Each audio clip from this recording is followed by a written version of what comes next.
All right, moving on to another Japanese publisher, Square Enix. They just had an E3 press conference. You want to say it? Japan!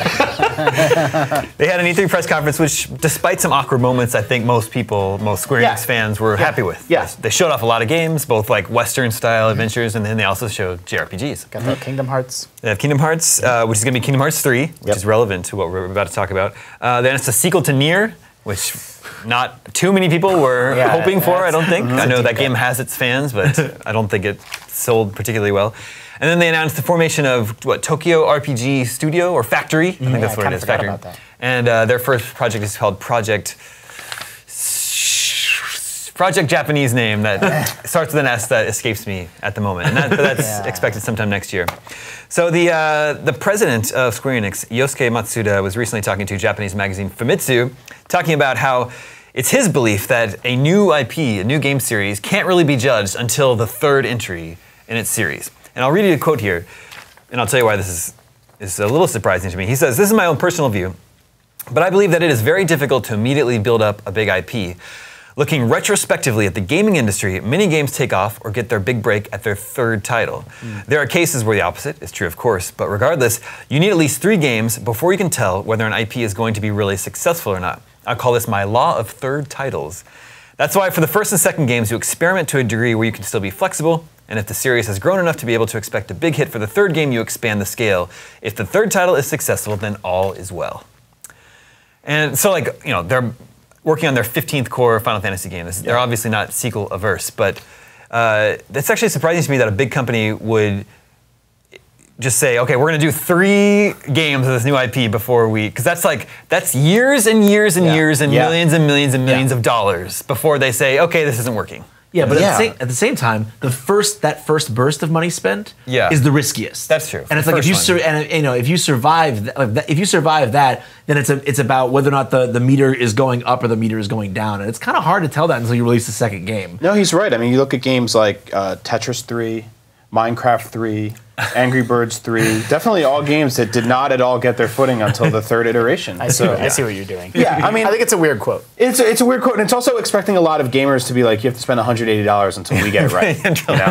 That's kind of a weird barrier of entry. Well, I mean, I almost see it as a side effect of it's kind of hard or almost impossible to do one-offs these days. It's like everything in the movie business has to be a cinematic universe now. There's a Ghostbusters cinematic universe with a team of people sculpting how it's going to branch out in these different directions. Because if you're going to put the money into that initial investment to, build a world like Halo or whatever, you almost can't do that unless you're going to, reap that reward over a decade or 15 years. I don't think anybody builds a AAA game in mind without at least having some sort of sequel plan in the event that it's not a bomb. Okay, let's green light a sequel. It totally works in, you talk about movies.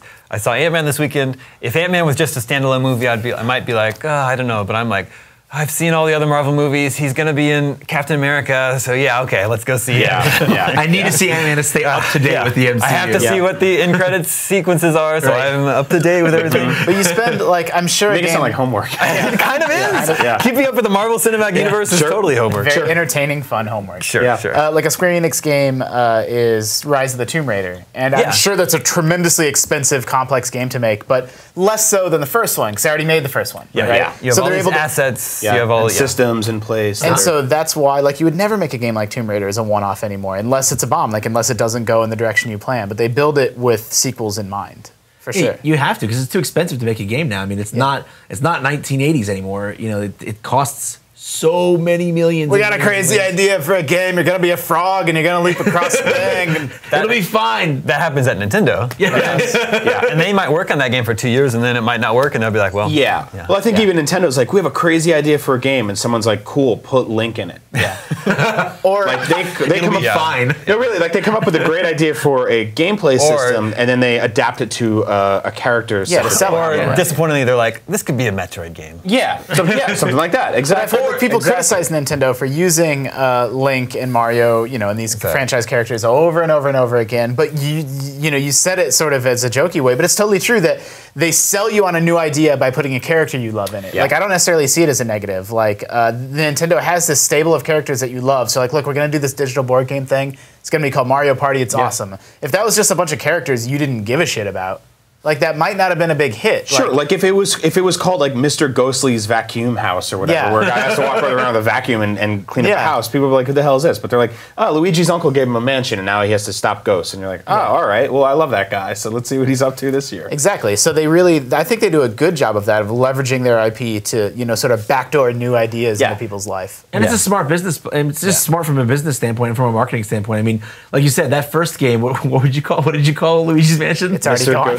Mr. Ghostly's I also said vacuum, like vacuum. Vacuum. No, but like you said, a lot of people wouldn't have bought that game. And I mean, I haven't been one of those people who likes Luigi's Mansion. I think it's a solid game. But everybody likes Luigi's Mansion. Well, no, I think some people, when it came out, it didn't get great reviews. But I mean, that's the kind of game that would have probably done even worse for sure. without people going, hey, I love this character. But it's weird to me, like, you look at like That Game Company, and they're not following this at all, right? They're making completely one-off experiences. To be fair, though, it's not. Those games aren't on the same scale as a Tomb Raider. Yeah, I guess so. But I mean, they sell just as well, and they end up in our Game of the Year list. So it's like maybe Square should try making a game like that. You know, like you look at Journey, and like it got re-released yesterday on PS4. Yep. But other than that, like we're not getting Journey 2 or Journey Extended Edition or Game of the Year Edition or anything like that. It's not part of the Journey trilogy or the Journey cinematic universe. It's been a long time since we've gotten a Square Enix like downloadable game on consoles. Yeah. That I can think of. Yeah. They did some stuff for like Xbox Live Arcade and PSN, but Did they co-produce any of the Tomb Raider stuff? Well, they have the license, so they must have put those games out, and those games are good. There is for all the hard time we give them on Gamescape and they get on the internet, Ubisoft actually does a good job of this, of balancing. Look, Assassin's Creed games are tremendously expensive. It's this giant like battleship that even when they realize they're screwing up, it's kind of hard for them to turn it. It's going to take 2 or 3 games to get it back on track. But it's Child of Light. Yeah, but then there's Child of Light and there's Valiant Hearts, and that stuff is also successful in its own right. And the Raymans. Totally. And the Rayman. The Raymans. Mm-hmm. Yeah, but I mean, I would say like he's kind of onto something if you look at like Uncharted. I mean, it wasn't 3, but the second one was like, let's turn this game into something that's like significantly able to stand on its own feet. And isn't just sort of like this weird mash between Tomb Raider and Indiana Jones. It is that, but confidently, you know. Like Uncharted 2 nailed it, and I think it took a little bit of time, you know.